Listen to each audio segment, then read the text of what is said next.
ప్రభువైన యేసుక్రీస్తు వారి శ్రేష్టమైన నామంలో ఈ సాయంకాలం మీ ముందుకొచ్చి దేవుని వాక్యాన్ని అందించడానికి ప్రభు మాకు ఇచ్చిన శ్రేష్టమైన ఈ సమయాన్ని బట్టి దేవుని స్తోత్రాలు. మా నేను తెలుగు బ్యాప్టిస్టు సంఘపక్షంగా మీ అందరికీ కూడా హృదయపూర్వకమైన వందనాలు చెల్లిస్తున్నాం. ఏప్రిల్ మాసం అంతా ఆయన రెక్కల నీడలో మనం దాచి కాపాడిన ప్రభుకి రెండు చేతులెత్తి స్తోత్రాలు చెల్లిద్దామా? స్తోత్రం, స్తోత్రం, స్తోత్రం, స్తోత్రం, స్తోత్రం, స్తోత్రం. ఆయన మనల్ని, మన కుటుంబాన్ని, సంఘాన్ని ఆయన కనుపాప వలె కాపాడి కృప చూపించిన దేవునికి స్తోత్రాలు చెల్లిద్దామా? స్తోత్రం, స్తోత్రం, స్తోత్రం, స్తోత్రం, స్తోత్రం. మన పట్ల దేవుడు చేసిన మేలులన్నిటి కొరకై దేవునికి స్తోత్రాలు చెల్లిద్దామా?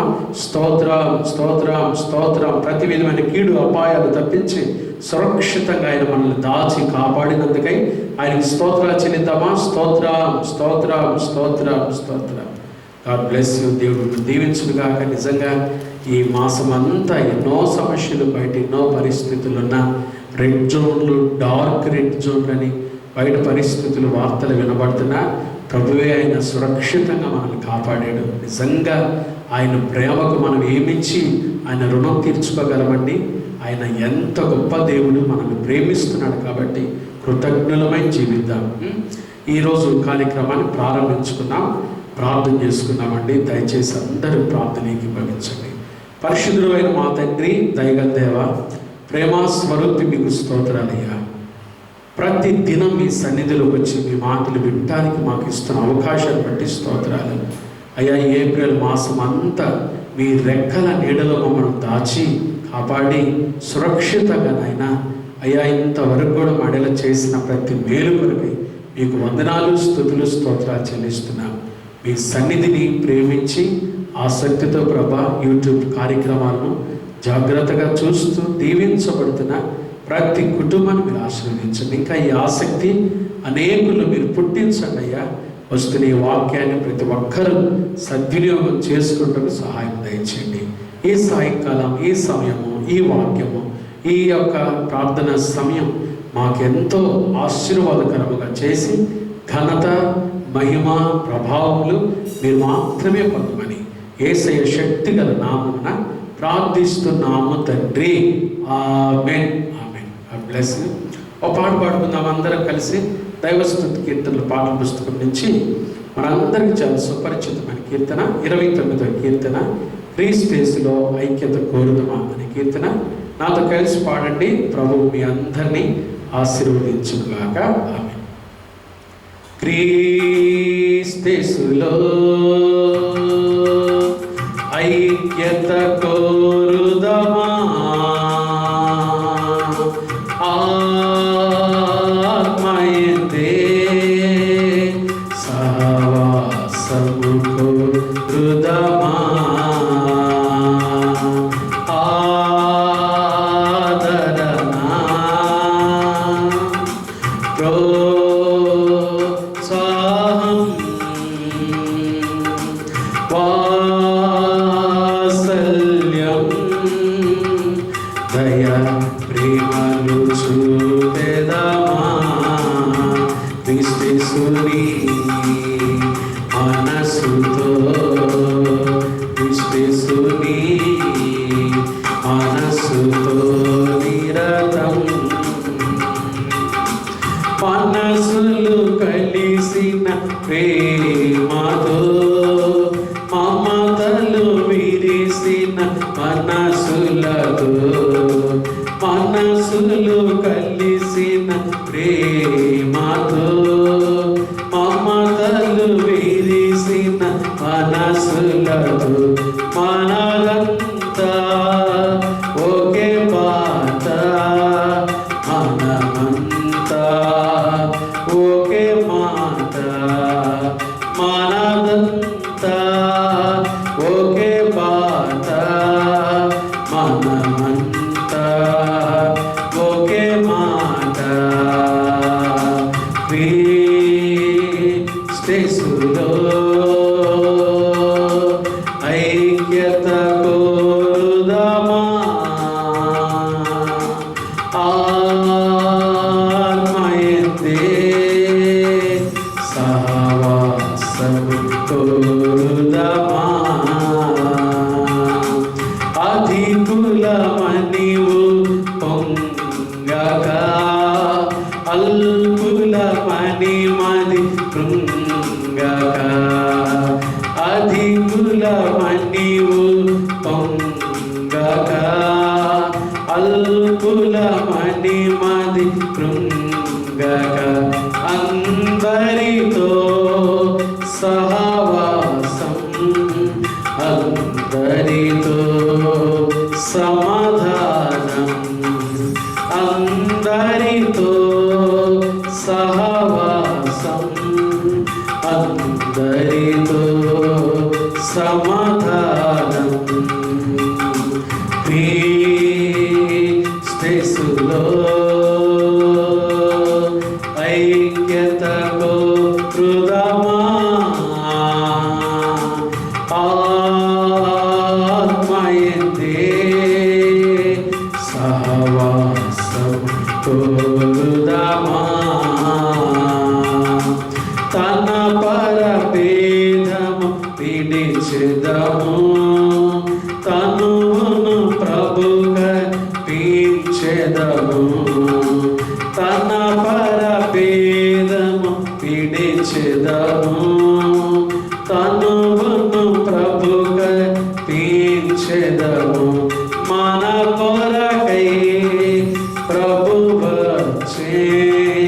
మన కొరకై ప్రభు వీచే.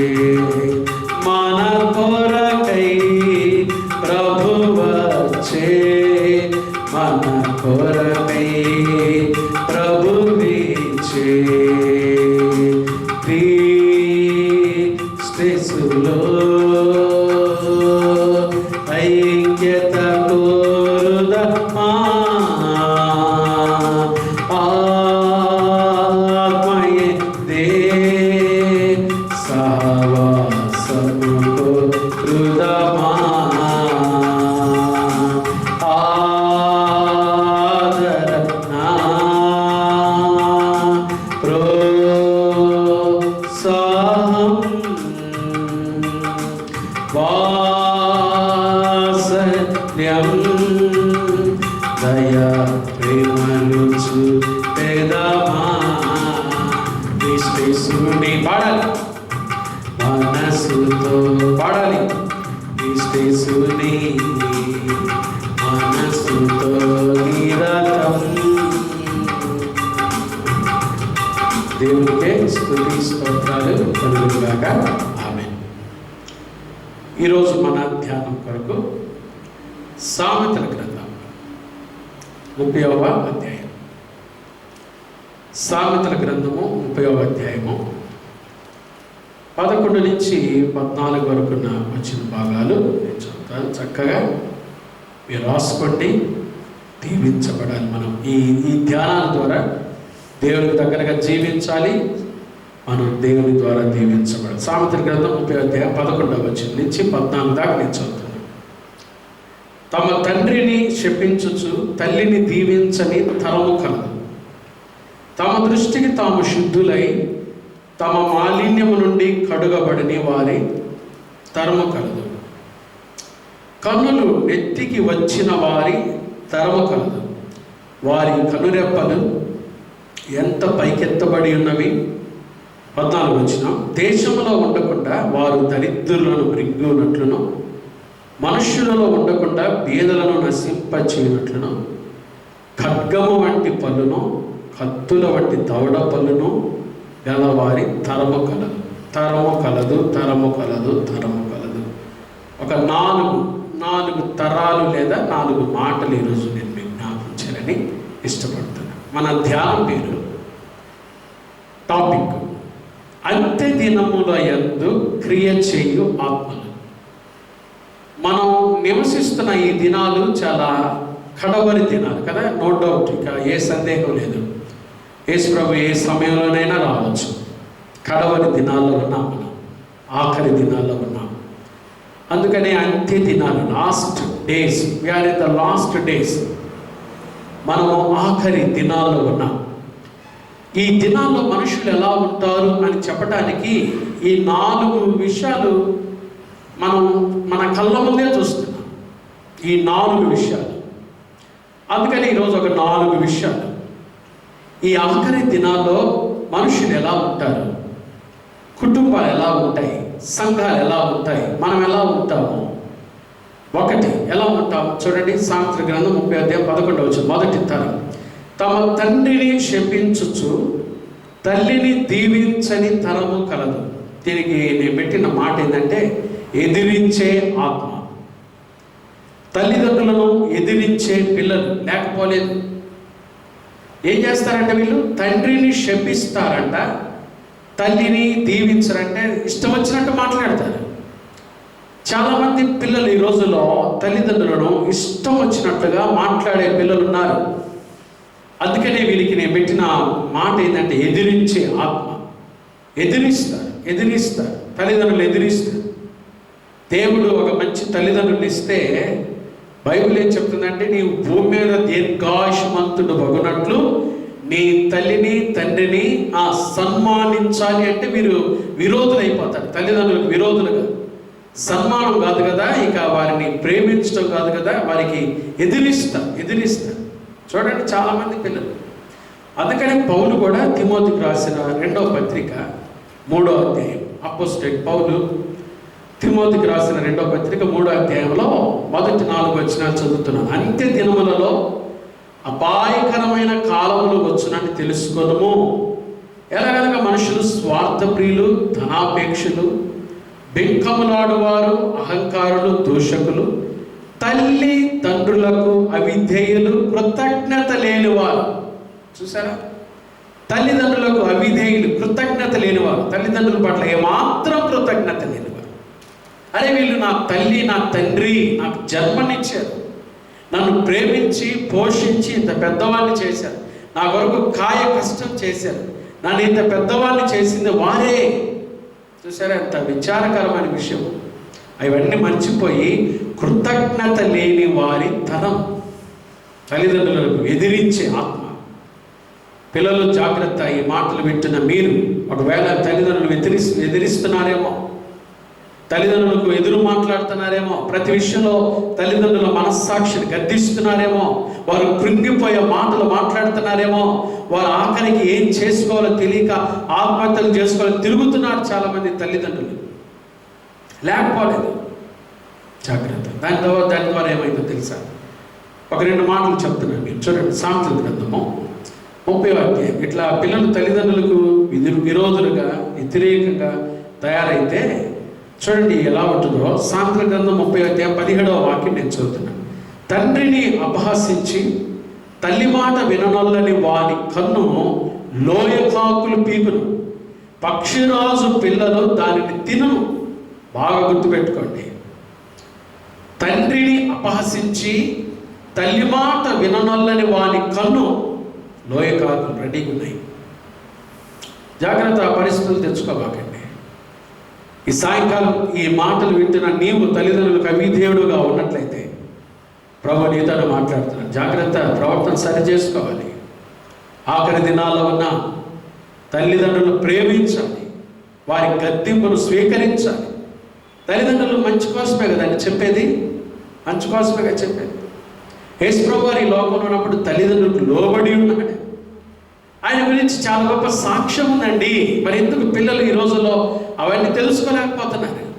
తల్లిదండ్రులకు విరోధులుగా మారిపోతున్నారు. చాలాసార్లు తల్లిదండ్రులు పొరపాటు కూడా ఉంటుంది. పిల్లలు మాట వింటలేదంటే మీ పిల్లలకి డబ్బులు ఇచ్చి మీరు సినిమాలో పంపిస్తారు, లేకపోతే పిల్లలు కోరుకున్నవి వెంటనే తెచ్చి పెడతారు. కానీ మీ పిల్లలు ఎప్పుడైనా యూత్ మీటింగ్కి పంపించారా? గద్దించి సండే స్కూల్ పంపించారా?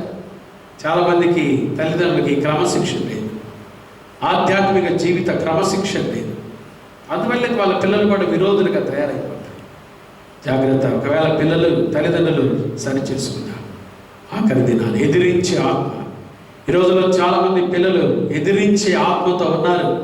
దాని ద్వారా నీకే కష్టం. బైబిల్లో సామెతల గ్రంథము 13వ అధ్యాయం 1వ వాక్యం చూడండి. సామెతలు. తండ్రి శిక్షించిన కుమారుడు జ్ఞానము గలవాడగును, తండ్రి శిక్ష జ్ఞానాన్ని ఇస్తుంది నీకు, అది మర్చిపోవాక. అంతేకాదు సామెతలు 15:5 కూడా మూఢుడు తన తండ్రి చేయు శిక్షను తిరస్కరిస్తాడు, గద్దెంపుకు లోబడవాడు బుద్ధిమంతుడగడు. జ్ఞానుల్లాగుంటున్నారా, మూఢుల్లాగుంటున్నారా? తల్లిదండ్రుల మాటలు ధిక్కరిస్తున్నారా? విరోధులుగా తయారవుతున్నారా? వ్యతిరేకులుగా మారిపోతున్నారా? ఎదిరించదు. అబ్షాలోము ఏమయ్యాడు? తండ్రిని ఎదిరించిన అబ్షాలోము ఏమయ్యాడు? తండ్రి మీద పగబట్టిన అబ్షాలోము ఏమయ్యాడు? ఆకాశానికి భూమికి మధ్యలో వేలాడదీయబడ్డాడు. జాగ్రత్త. బైబిల్లో చాలా ఉదాహరణలు ఉన్నాయి. ఏ పిల్లలైతే తల్లిదండ్రులు ఎదిరించారో వారి జీవితాలు చాలా పుట్టగతులు లేకుండా మారిపోయినాయి. సగప్రాయంలోనే వారి జీవితాలు ముగించాల్సి వచ్చింది. లోబడండి, తల్లిదండ్రులకి లోబడండి. మీరు దేవునికి లోబడితే తల్లిదండ్రులకు లోబడతారు. కాబట్టి మొదట మన పరమ తండ్రి అయిన క్రీస్తును మీరు రక్షకుడిగా అంగీకరించి లోబడండి, ఆయన రక్షణలోకి రండి, ఈ తల్లిదండ్రులు ప్రేమించండి. కాబట్టి అంత్య దినాల్లో మొదటి ఆత్మ, క్రియ చేసే ఆత్మల మొదటి ఆత్మ ఎదిరించే ఆత్మ పోవాలి. ఇది ఎదిరించే ఆత్మ పోవాలి. రెండవ ఆత్మ 12వ వచనం, తమ దృష్టికి, సామెతలు 30:12, తమ దృష్టికి తాము శుద్ధులై తమ మాలిన్యం నుండి కడుగబడని వారి తరము కలదు. వీళ్ళు రెండవ రకమైన, దీని పేరు స్వార్థపు ఆత్మ, స్వనీతి. తమ దృష్టికి తాము శుద్ధులు కదా. స్వనీతి. ఈ రోజుల్లో ఇది కూడా పెరిగిపోయింది, స్వార్థం, స్వనీతి. మాకేం తక్కువ, అన్నీ ఎక్కువే. సుక్కని పరిసేయుడు ప్రార్థన చేసుకోవడానికి లేదు. పరిసేయుడు ఇక్కడ ఎంత స్వనీతో చూడండి. అయ్యా, నేను ఈ సుంకరి వలె ఉండనందుకు నీకు వందనాలు. చూడండి, ఇతరులతో పోల్చుకోవటం. నేను చాలా మంచి వాళ్ళకంటే వీళ్ళకంటే, నాలో వ్యభిచారం లేదు కదా, నాలో దొంగతనం లేదు కదా, నాలో అవి లేవు కదా. ఎంత భయంకరమో చూడండి. ఇతరులతో పోల్చుకోవటం స్వనీతి. మనం అనుకుంటాం నాలో చాలా మంచి క్రియలు ఉన్నాయి, కానీ మనిషి మంచి క్రియలు దేవుని దృష్టిలో మురికి గుడ్డలతో సమానమని యెషయా 64:6 మనం చూస్తాం కదా. ఎందుకో తెలియదు చాలా మంది స్వనీతి. ఒక మాట చదువుకుందాం. హెబ్రీ పత్రిక 10వ అధ్యాయం 38వ వాక్యాన్ని చదువుతున్నాం. హెబ్రీ పత్రిక 10వ అధ్యాయము 38వ వచనం నేను చదువుతున్నాను. నా ఎదుట నీతిమంతుడైన వాడు విశ్వాస మూలముగా జీవించను గాని అతడి వెనుక తీసినలా అతని యందు నా ఆత్మకు సంతోషం ఉండదు. నా ఎదుట నీతిమంతుడైన వాడు, నీకు నువ్వే నీతిమంతుడు కాదు. దేవుని దృష్టిలో మనం నీతి కలిగి ఉన్నామనేది అది మనం పరిశీలన చేసుకోవాలి. స్వనీతి. ఈ రోజుల్లో ఆఖరి దినాల్లో తమ దృష్టికి తాము శుద్ధులై తమ మాలిన్యము నుండి కడుగబడని వారి తరము కలదు కదా. ఉన్నారు అలాంటి వారి? ఉన్నారు. స్వనీతి, స్వార్థత. నేను బాగున్నానండి, నాకెవరు చెప్పాల్సిన పని లేదు, నాకంతా తెలుసు. స్వనీతి ఇదొక దురాత్మ. చాలామంది కుటుంబాల్లో ఆ భార్యాభర్తల మధ్యలో వచ్చే అసమాధానానికి ఇదే కారణం, స్వనీతే. నువ్వేం చెప్పాల్సిన పని లేదు నాకు. ఒకరికొకరు బుద్ధి చెప్పుకోవటం మంచిది కదా, ఒకరికొకరు ప్రార్థన చేసుకోవటం మంచిది కదా, ఒకరికొకరు బోధించుకోవటం మంచిది కదా. కొంతమంది భర్తలు వినరు, కొంతమంది భార్యలు భర్త చెప్పే మాటలు వినరు. స్వనీతి, స్వార్థపు ఆత్మ. దాని ద్వారా నీ మాలిన్యాన్ని తుడిచిపేసు. అందుకని యేసుప్రభువు వారు మత్తయి సువార్త 7వ అధ్యాయంలో అన్నాడు, కొంతమంది ప్రసంగం, వేషధారి మొదట నీ కంటిలో ఉన్న దూలాన్ని దులిపేసుకొని ఎదుటివాని కంటిలో ఉన్న నలుసు చూడాలి. చాలాసార్లు మనం ఏం చేస్తాము, ఎదుటివాడి కంట్లో ఏముందో అని చూస్తాం, తీసేసుకుంటాం. ఇది రెండవ రకమైన ఆత్మ. సామెతలు 14:12 చూడండి. సామెతల గ్రంథము 14వ అధ్యాయం 12వ వాక్యం నేను చదువుతున్నాను. సామెతల గ్రంథము 14వ అధ్యాయం. ఒకని ఎదుట సరి అయినదిగా కనబడు మార్గము కలదు, అయితే తొదకు అది మరణమునకు త్రోవ తీస్తాడు. నీ ఎదుట నువ్వు అనుకుంటున్నావు, నేను మంచోడిని, నేను వెళ్ళే త్రోవ మంచిదే, నేను చేసే పనులు మంచియే, దేవుని దృష్టిలో అవి మంచివా కాదని ఆలోచించే ఒకసారి. వాక్యపు దృష్టిలో అవి మంచివా కాదని ఆలోచించే. సంఘానికి అవి మేలుకరమైనవా కావా అని ఆలోచించే. ఇతరులకు అవి ప్రయోజనకరమైనవా కావా అని ఆలోచించే. ఇవే ఆలోచించుకోండి. నా మట్టుకు నేను మంచిది. తమ దృష్టికి తాము శుద్ధులే. ఎదిరించే ఆత్మ అది. దానివల్ల చాలా ప్రమాదం. ఆఖరికంటే అది మరణానికి త్రోవ. అలాంటి వారు ఆఖరికి మరణానికి వెళ్తారు కదా. అహీతోపేలు వాడు ఆలోచన జరగలేదని ఆఖరికి ఏమైనా వాడు ఆత్మహత్య చేసుకున్నాడు. అలాంటి పరిస్థితులకు వెళ్ళిపోతాం. జాగ్రత్త. మూడవ ఆత్మ ఈ ఆఖరి దినాల్లో మనుషులు ఎట్టుంటారో బైబిల్లో అప్పుడే రాశాడండి జ్ఞానేని సొలొమోను. ఇవి ఆగురు మాటలు. సామెతల గ్రంథము 30వ అధ్యాయం 13వ వాక్యం చూడండి. మూడవ రకం ఎట్లుంటారు మనుషులు.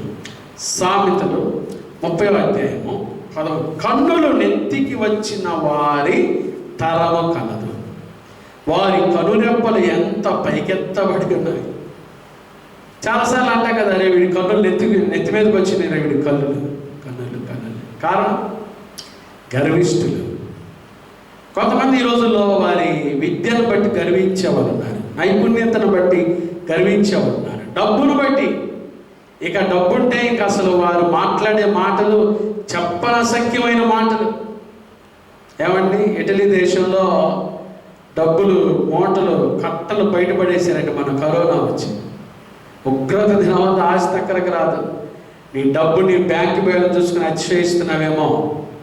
అతిశయించువాడు భూమి మీద కృప చూపే దేవుని బట్టి అతిశయించాలి, కానీ నీ బ్యాంక్ బ్యాలెన్స్ నీ యొక్క మరణ సమయాలు అక్కడికి రాదు. దేవుడి మాటలు చెప్తున్నప్పుడు సరి చేసుకున్నాం. కన్నులు నెత్తికి వచ్చిన వారి తరము కలదంట, వారి కనురెప్పలు పైకెత్తబడ్డాయి ఉన్నాయి. గర్వపు ఆత్మ, గర్వించే జీవితం. బైబిల్ ఏం చెప్తుంది? సామెతలు 16:5 చూడండి. సామెతల గ్రంథము 16వ అధ్యాయం 5వ వాక్యాన్ని చదువుకున్నాం. సామెతల గ్రంథం 16వ అధ్యాయము 5వ వాక్యమే. గర్వ హృదయులందరూ యెహోవాకు హేయులు, నిశ్చయముగా వారు శిక్ష నొందుదురు. గర్వం నాశనమునకు ముందు ఏం నడిచిందట? గర్వము. పడిపోవటకు ముందు అహంకారము. చాలా ప్రమాదం ఇవి. దేవుడు అహంకారులను ఎదిరించి దీనులకు కృప చూపించేవాడు ఆయన. ఎందుకు నీ కన్నులు పైకి వచ్చినాయి? దేనిని బట్టి? నీకున్న తలాంతులను బట్టా, జ్ఞానాన్ని బట్టా, నీకున్న డబ్బును బట్టా, హోదాను బట్టా. కొంతమంది ఏదైనా పదవి వచ్చిందంటే ఇక వారి కన్నులు ఎక్కడికి వస్తాయోనండి. ఏమంటే కిరీటం తరతరములుంటున్నా. ఈ మధ్య నేను వింటా ఉంటున్నాను, విక్టోరియా మహారాణి దైవ సన్నిధికి వెళ్తానంట, దేవుని సన్నిధికి వెళ్తానంట. ఆమె కిరీటం తీసి ఆమె కూర్చుంటే చోటులో పక్కనే ఇంకో కుర్చీ కూడా వేస్తారంట. ఆమె ఎక్కడైతే దేవుని సన్నిధిలో కూర్చుంటుందో చర్చిలో, వాస్తవంగా ఇది జరిగిన సంఘటన, అంటే జరుగుతున్న సంఘటన. ఆమె వెళ్ళినప్పుడు, చర్చికి వెళ్ళినప్పుడు ఆమె కిరీటాన్ని తీసి ఆ పక్క కుర్చీలో పెట్టిందంట. ఆమె పక్కన వాళ్ళు అంటారండి, ఏం పర్లేదు కదండి, మీరు రాణి కదా, మీరు కిరీటం పెట్టుకుని కూర్చోవచ్చు ఆరాధనలో. ఏమైందంటే ఆమె వినమ్రమైన హృదయంతో ఈ మాట చెప్పిందంట, నేను బ్రిటన్ రాణినైనా, బ్రిటిష్ సంస్కృతిలో నేను రాణినైనా, దేవుని సన్నిధిలో నిమిత్త మాత్రమురాలు నేను. నా కాడ ఏమీ లేవు. ఆయన దగ్గరకు వచ్చినప్పుడు ఏమీ లేదు, ఎంటీ. నేను ఖాళీ చేసుకొని వస్తున్నాను. ఎందుకంటే ఆయన ఇవ్వకపోతే జీవం, ఆయన ఇవ్వకపోతే ఆరోగ్యం, ఈ హోదాలు ఏముండవు. ఎంత తగ్గింపో చూడండి. కిరీటాలు తరతరాలు ఉండవు. దేవుని కాడ తగ్గించుకొని జీవిస్తే దేవుడు మనం దీవిస్తాడు. 4వ ఆత్మ. సామెతల గ్రంథం 30వ అధ్యాయము 14 చూడండి. దేశంలో ఉండకుండా వారు దరిద్రులను మృంగునట్లు, మనుషులలో ఉండకుండా పేదలను నశింపచేయనట్లు, ఖడ్గము వంటి పళ్ళు, కత్తుల వంటి దవడ పళ్ళును గలవారి తరము కలదు. ఇదొక తరం, కీడు చేసే ఆత్మ. ఖడ్గము వంటి పళ్ళు అంట, కత్తుల వంటి దవడ పళ్ళు ఉంటాయి కొంతమందికి. జంతువులకు ఉండాల్సింది ఈ పళ్ళు, మనుషులకు కూడా ఉంటాయి. మాటలతో బాధించడం ఇతరులను. ఇదొక తరం. కీడు చేయు ఆత్మ దీని పేరు. మాటలతో కీడు చేయటం. దావీదు ఏమని ప్రార్థన చేస్తాడు? 19వ కీర్తన 14వ వచనం, యెహోవా నా ఆశ్రయదుర్గమా, నా విమోచకుడా, నా నోటి మాటలు నా హృదయ ధ్యానము నీ దృష్టికి అంగీకారములగును గాక అంటాడు కదా. ఏ రోజైనా దేవా నా మాటలు నీ దృష్టికి అంగీకారంగా ఉన్నాయా అని మనల్ని మనం ప్రశ్నించుకోవాలండి. పళ్ళున్నాయనే మాటలున్నాయని ఇతరులను బాధపరిచే మాటలు, లెక్కలేని మాటలు మాట్లాడితే దేవుడు వింటాడని ప్రతి మాట. మత్తయి సువార్త 12:36 అదే రాస్తాడు. మనుషుడు పలుకు ప్రతి ప్రతి ప్రతి వ్యర్థమైన మాటకు విమర్శ దినమంది ఒకరోజు మనం లెక్క చెప్పాలి. జాగ్రత్త. ఎలా మాట్లాడుతున్నావు? ఏం మాట్లాడుతున్నావు? ఎవరు వినరనుకుంటున్నావా? దైవజనుడైన మోషేకు విరోధంగా మాట్లాడేది ఎవరు? మిరియాము, అహరోనులు. యెహోవా మాట వినెను అని సంఖ్యాకాండం 12:3 మనం చూస్తాం. దేవుడు వింటున్నాడు. దైవ సేవకులకు విరోధంగా మాట్లాడే మాటలు ఆయన వింటున్నాడు. ఆయనే ప్రతిఫలం ఇస్తాడు. జాగ్రత్త. వల్లున్నాయని మాటలున్నాయని ఎట్టబడితే మాట్లాడకూడదు. మనం మన నోటికి చిక్కం వేసుకోవాలి ఈ కడవరి దినాల్లో కదా. దావీదు అంటాడు, భక్తిహీనులు నా ఎదుట ఉన్నప్పుడు నా నోటికి నేను ఏమేసాను? చిక్కము. అదే భక్తి అంటే. యాకోబు 1:26 అదే అంటాడు యాకోబు. కాబట్టి మనము అమర్యాదగా మాట్లాడకూడదు, కీడు చేసే మాటలు మాట్లాడకూడదు. మనల్ని మనం జాగ్రత్త పరచుకోవాలి. ఎందుకంటే యేసు రక్తంలో కడగబడ్డాం. చీకటిలో నుండి ఆశ్చర్యకరమైన వెలుగులోకి ఆయన మనం పిలుచుకున్నాడు. ఆయన సొత్తుగా చేసుకున్నాడు. ఆయనకి ఇష్టమైన బిడ్డలుగా మనల్ని మార్చుకున్నాడు. అందుని బట్టి మన జీవితాల్లో దేవునికి ఇష్టలుగా బ్రతుకుతూ అనేక మందికి ఆశీర్వాదకరమైన మాటలు మనం మాట్లాడాలి. మంచి మాటలు మాట్లాడాలి. సమయోచితమైన మాటలు మాట్లాడాలి. అవసరమును బట్టి వినువారికి క్షేమాభివృద్ధికరమైన మాటలే మాట్లాడాలి. ఆ రీతిగా ఈ కడవరి దినాలు దేవుని దగ్గరగా జీవితం వేసే త్వరగా రాబోతున్నాడు. 4 మాటలు విన్నాం. ఎదిరించే ఆత్మ, స్వార్థపు ఆత్మ, గర్వపు అహంకారపు ఆత్మ, కీడు చేసే ఆత్మ. యేసయ్య ఈ మాటలు వింటున్న మన జీవితాల్లో ఇవేమీ లేకుండా పరిశుద్ధమైన ఆత్మతో, పరిశుద్ధాత్మతో నింపబడిన వారమై దేవునికి ఇష్టంగా జీవించటకు పరిశుద్ధాత్మ దేవుడు అంటే కృప ఈ సాయంకాలం వింటున్న ప్రతి కుటుంబానికి, ప్రతి బిడ్డకు మనందరికీ దయచేయునుగాక. ఆమేన్. ప్రార్థన చేసుకుందామండి. పరిశుద్ధుడైన మా తండ్రి, దయగల దేవా, ప్రేమ స్వరూపి నీకు స్తోత్రాలయ్యా. ఈ అంత్య దినాల్లో మనుషులు ఎట్లుంటారు, వారి మనస్తత్వాలు ఎటువంటి అని మీరు మాకు తేటగా తెలియపరుస్తూ వచ్చారు. మా బ్రతుకులు మేము పరిశుద్ధపరచుకోవడానికి సహాయం దయచేయండి. పిల్లలు చాలామంది తల్లిదండ్రులు ఎదిరించే ఆత్మ, స్వార్థపు ఆత్మ, అహంకారపు ఆత్మ, కీడు చేసే ఆత్మ యేసయ్య దయచేసి వీటన్నిటిని వాళ్ళ నుంచి తీసివేసి మేము మీకు దగ్గరగా జీవించి వినయ భయభక్తులతో మీకు ఇష్టలుగా బ్రతికే భాగ్యం దయచేయమని ఈ కరోనా వైరస్ యేసు నామములో తొలగిపోను కాక దేవా ఆయన దీంట్లో నుంచి మాకు విడుదల దయచేయండి. మా ప్రాంతాన్ని, సంఘాన్ని మిక్కిలి దీవించమని, కమిటీ వారిని దీవించమని యేసు నామమున ప్రార్థిస్తున్నాము తండ్రి. ఆమేన్. త్రియేక దేవుని ప్రేమ, కృపా, సమాధానములు ఈ మాటలు వింటున్న ప్రతి బిడ్డకు, ప్రతి కుటుంబానికి సమృద్ధిగా దయచేయును గాక. ఆమేన్. God bless you.